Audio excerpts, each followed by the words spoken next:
This is Abba Leiter again. I want to continue talking about Rabbi Wolfleiter's relationships with people who are scholars and luminaries and other, how should we say, venues or persuasions. Some of it is very important to know.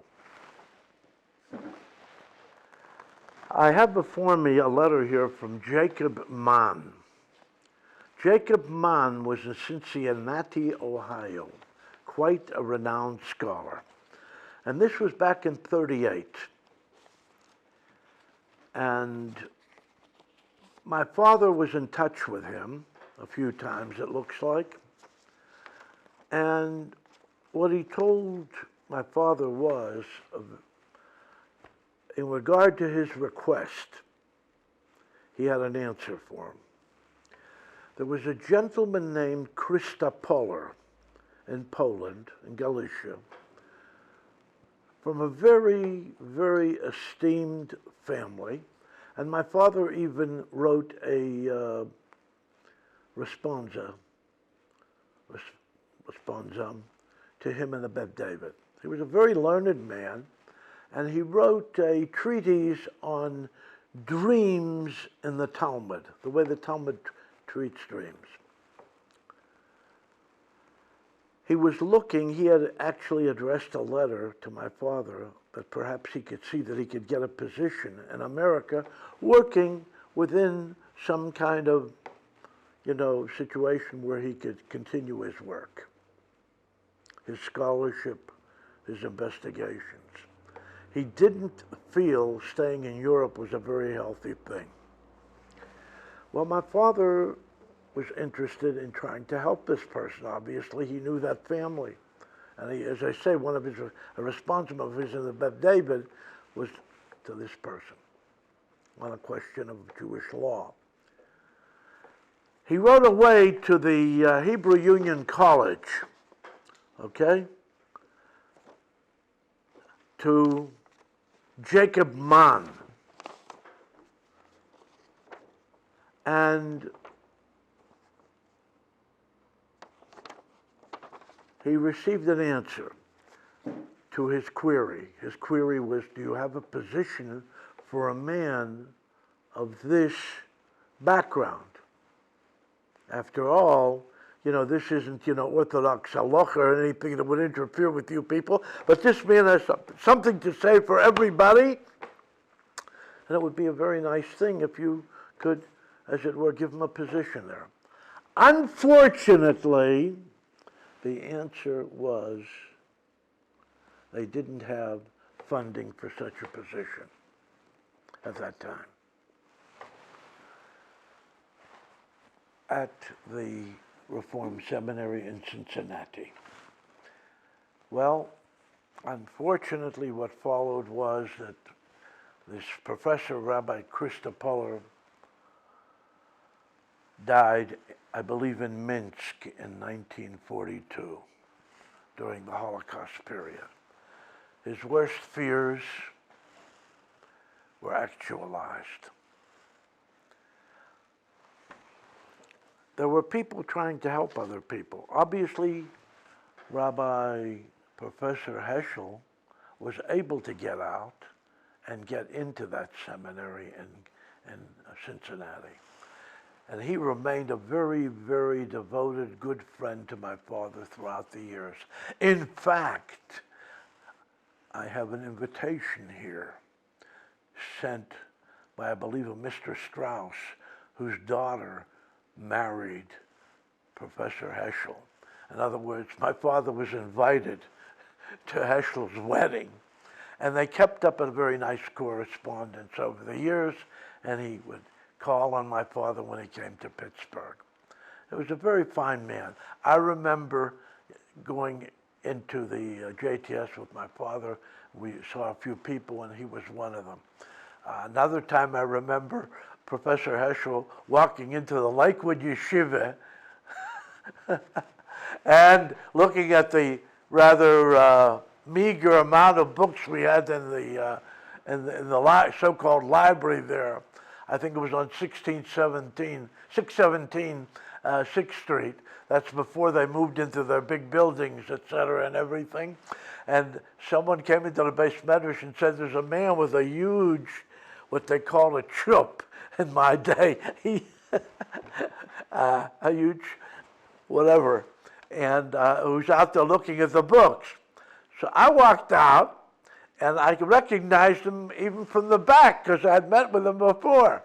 So I walked up and tapped him on the shoulder. Professor Heschel, how are you? He looked around rather startled that somebody would know him in the Lakewood Yeshiva.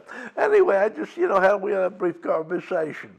But he was a very, very devoted friend, and also a man who had a tremendous social conscience. I think he was remembered very much for marching with Martin Luther King during those days, the civil rights days, and, explaining that, this was justified, whatever they're doing, and, in fact, a desideratum within the Jewish framework of social justice.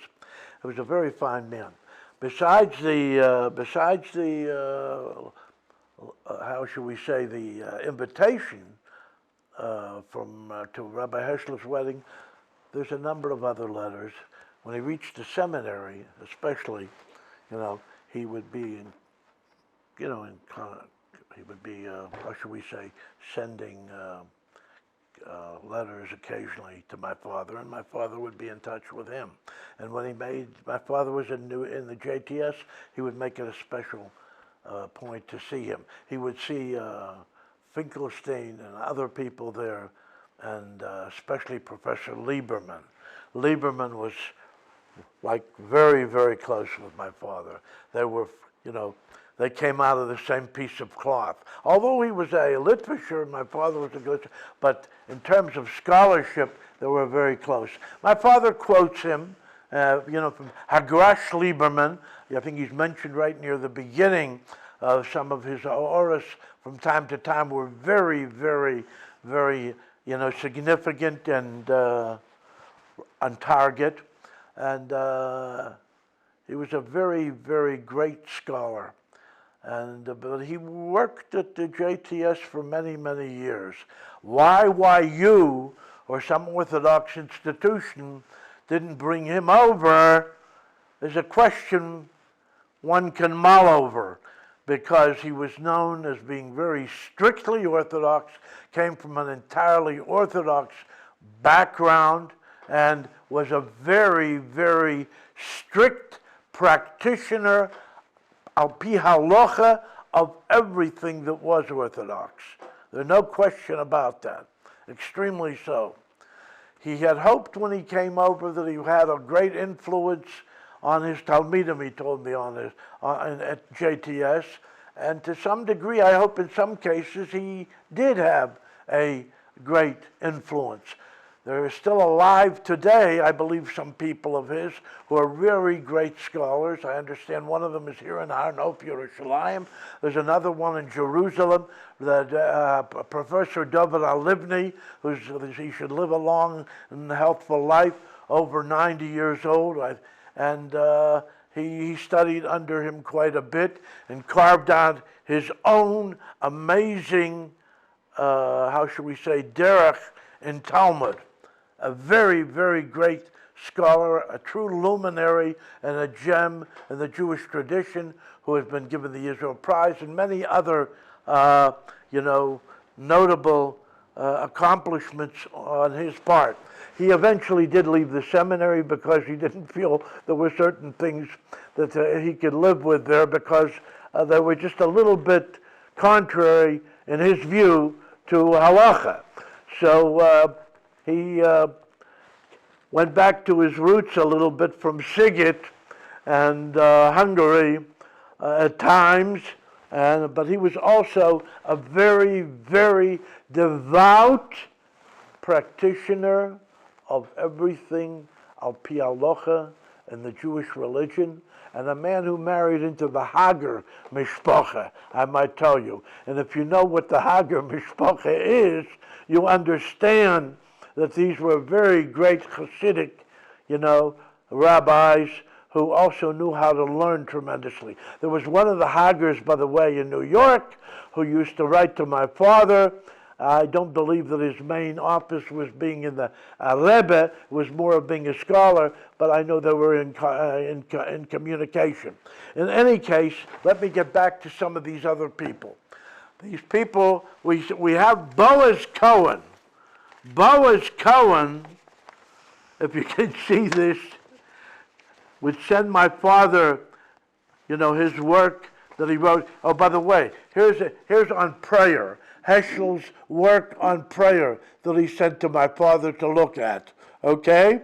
And this was authored, back in, it came out through the Columbia University Press, but it was authored back in 1945. Okay? This happens to be the invitation to the wedding of Rabbi Heschel.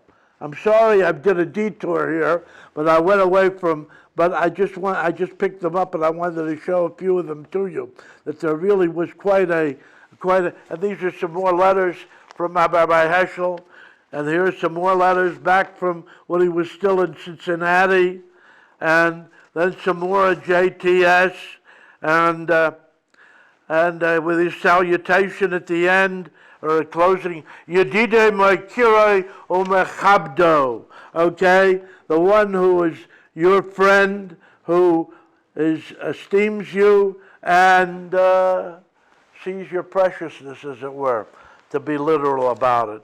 So there was always a very big connection with them. But Boaz Cohen, there was a huge amount of correspondence over here. I'm showing you, there are some of the correspondence, some of them are in envelopes, and some of them are open.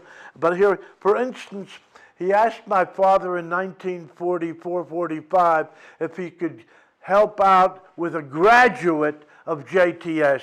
At that time, they were a little bit more traditional in certain things.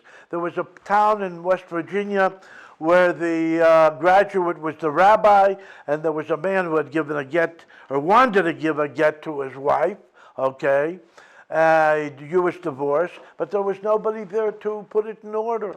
So he asked Rabbi Leiter, we have witnesses, and we have a willing giver of the get, but our rabbi there doesn't have the knowledge to, process the whole matter, to be misader, to order the issue and bring down, with a chauffeur and everything.